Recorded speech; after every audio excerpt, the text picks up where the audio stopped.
Hello अस्सलाम वालेकुम, welcome to my channel. मैं सानिया कुरैशी आज आप लोगों के लिए 10th स्टैंडर्ड का हिंदी लेकर आई हूँ। लेकिन उससे पहले मैं आप लोगों से कुछ कहना चाहूँगी। बेटा, दिवाली के वेकेशन अल्हम्दुलिल्लाह कल से सबके आप लोगों के स्टार्ट हो गए हैं। और जो वेकेशन मिलते हैं बेटा, ये खेलने के लिए, एंजॉयमेंट करने के लिए, घूमने फिरने के लिए मिलते हैं। तो आप लोग इस छुट्टियों को खुशी भरी छुट्टियों में बिताओ, ठीक है। एकदम एहतियात से, जो है सतत से, होशियारी से, ओके। अपने आप को कुछ नुकसान मत पहुंचाओ खेलने के इसमें, जो है कुछ नुकसान मत पहुंचाना अपने आप को। और अभी जो है 10th स्टैंडर्ड के लिए कहना चाहूँगी बेटा, आप लोग घूमो फिरो, इसके लिए मना ही नहीं है आप लोगों के लिए। लेकिन साथ में आप लोग स्टडी पे भी ध्यान दीजिए, क्योंकि अभी नवंबर तो तकरीबन ख़त्म होने आएगा ही, जब तक आप लोगों के स्कूल स्टार्ट हो जाएंगे। दिसंबर जनवरी, उसके बाद में जो है मार्च में आप लोगों के एग्ज़ाम रहेंगे, मार्च के पहले वीक में। तो बहुत कम दिन है बेटा। तो जो वेकेशन का आपको ये पीरियड मिला है, ये वक्फा मिला है छुट्टी का, तो इसके अंदर आप लोग घूमने फिरने और खेलने के अलावा जो है 10th स्टैंडर्ड के मेरे स्टूडेंट, आप लोग पढ़ाई पर ध्यान भी दीजिए, ओके। रिज़ल्ट अच्छा आना चाहिए, रिज़ल्ट बेस्ट आना चाहिए। तो चलो मैं अभी आप लोगों के लेसन की तरफ बढ़ती हूँ, अपने वीडियो की तरफ बढ़ती हूँ। आज आप लोगों का पूरक पठन है हिंदी में, 10th स्टैंडर्ड इंग्लिश मीडियम का। ठेस ठेस क्या है वो मैं बताती हूँ आप लोगों को। और इसकी जो है, ये किसने लिखा है? फणीश्वर नाथ रेणु ने लिखा है इसको। जो लेखक, जो राइटर है, परिचय इनका है, जन्म इनका जो है 1921 में हुआ था, पूर्णिया बिहार में, ठीक है। और हिंदी के बहुत बड़े ये कथाकार थे। और इसमें उन्होंने क्या किया है, इस कहानी में उन्होंने कैसा है, इन्होंने बहुत सारी जो है, जैसे मेला, आंचल, परती, परी कथा, जुलूस, ये सारे उपन्यास उन्होंने लिखे हैं। और इस जो है, इसके अंदर इस कहानी से जो है इन्होंने क्या बताया है, प्रस्तुत आंचलिक कहानी जो है बिहार के ग्रामीण जीवन पर, जो ग्रामीण देहात के जो लोग होते हैं, खेड़ के जो लोग होते हैं, तो उनकी ज़िंदगी पर आधारित है। इस कहानी के माध्यम से, इस कहानी के ज़रिए से कथाकार ने ग्रामीण जीवन, सामाजिक संबंध, यानी ग्रामीण जीवन और जो उनका समाज से जो संबंध है, रिलेशन है उनका समाज से, कारीगरी, कारीगरों के स्वाभिमान, स्वाभिमान यानी जो बोलते हैं ना, ये अभी इंग्लिश में कैसा बोल, एकदम बोलते हैं ना, सेल्फ रिस्पेक्ट वाले जो होते हैं, है ना, आनी आदि को बड़े ही सुंदर ढंग से चित्रित किया है, ठीक है। देखो, गांव के लोग जो होते हैं बड़े ही स्वाभिमान होते हैं, ईमानदार और स्वाभिमान होते हैं। अब गांव है तो क्या है, देखो खेती बाड़ी जो होती है, देखो खेती बाड़ी के समय गांव के किसान सिरचन की गिनती नहीं करते। हाँ, लोग उसको बेकार ही नहीं, लोग उसको बेकार ही नहीं।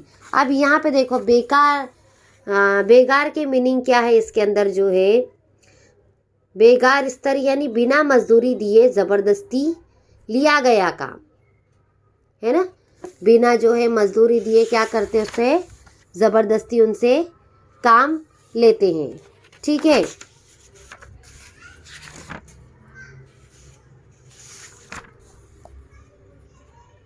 बेगार समझते हैं, ठीक है।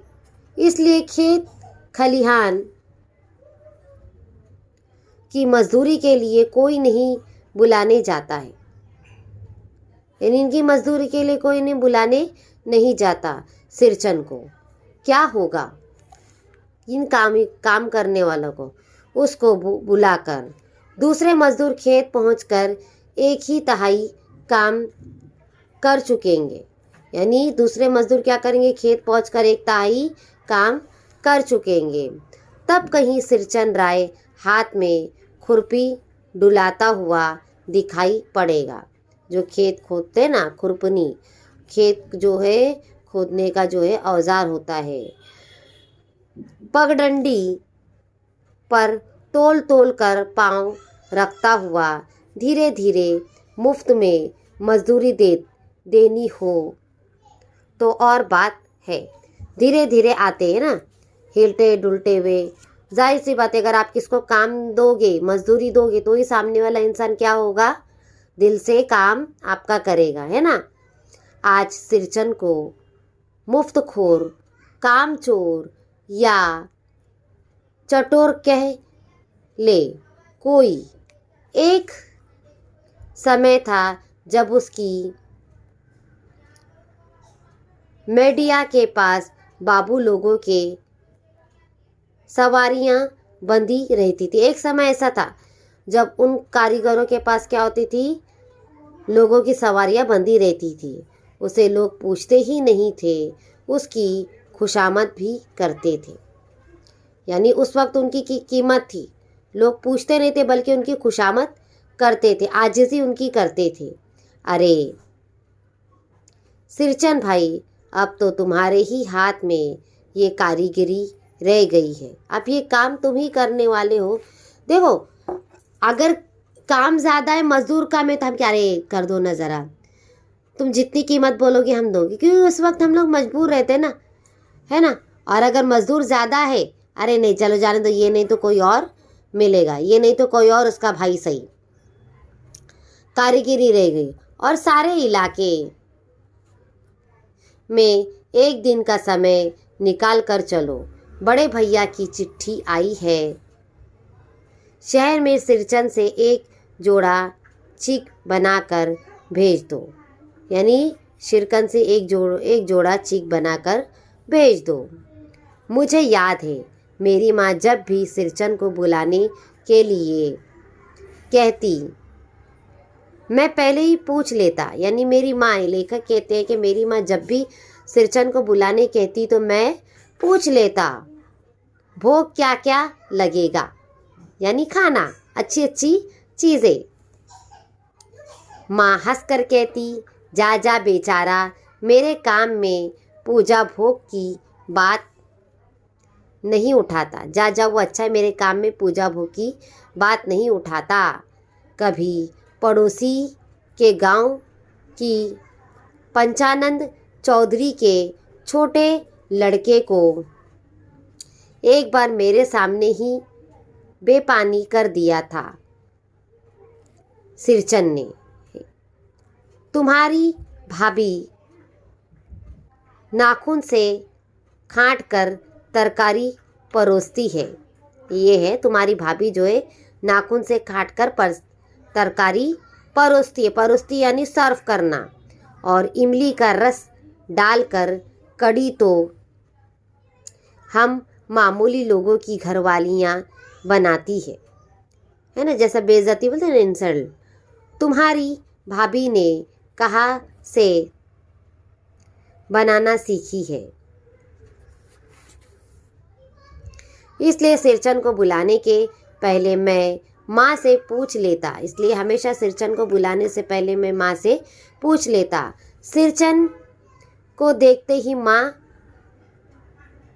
हुलस कर कहती, आओ सिरचन, आज नैनू मत रही थी तो तुम्हारी याद आई। घी की खकोरन के साथ चूड़ा तुमको बहुत पसंद है। ये चीज़ का नाम है, ठीक है, चूड़ा तुमको पसंद है ना। और बड़ी बेटी ने ससुराल से संवाद भेजा है, उसकी ननन रूठी हुई है। संवाद मैसेज भेजा है कि उसकी ननन नाराज़ है। मोती की शीतल पार्टी के लिए सिरचन अपनी पनियारी जीभ को संभाल कर हंसता। पनियारी जीभ यानी मुंह में पानी आना। अच्छी चीज़ का नाम सुने तो मुंह में पानी आता ना, तो वो क्या करता है, हंसकर कहता है, घी की सौंधी सुगंध घुस कर ही आ रहा हूँ, यानी सुनकर ही आ रहा हूँ, सॉरी, घी की सौंधी सौंधी सुगंध सुनकर ही आ रहा हूँ काकी, नहीं तो इस शादी ब्याह के मौसम में दम मारने की भी छुट्टी कहाँ मिलती है। यानी शादी ब्याह का मौसम है तो ज़रा भी दम मारने की जो है छुट्टी नहीं मिलती है। चल आज इतना ही मैं एंड करती हूँ, कल कंटिन्यू करूँगी इंशाल्लाह, क्योंकि वीडियो काफ़ी बड़ी हो जाएगी। ठीक है, तो कल इसी वीडियो के साथ नेक्स्ट कंटिन्यू मिलूँगी मैं। तो अगर मेरी वीडियो अच्छी लगे तो लाइक कीजिए, सब्सक्राइब कीजिए और शेयर करना ना भूलिए। अल्लाह हाफिज़।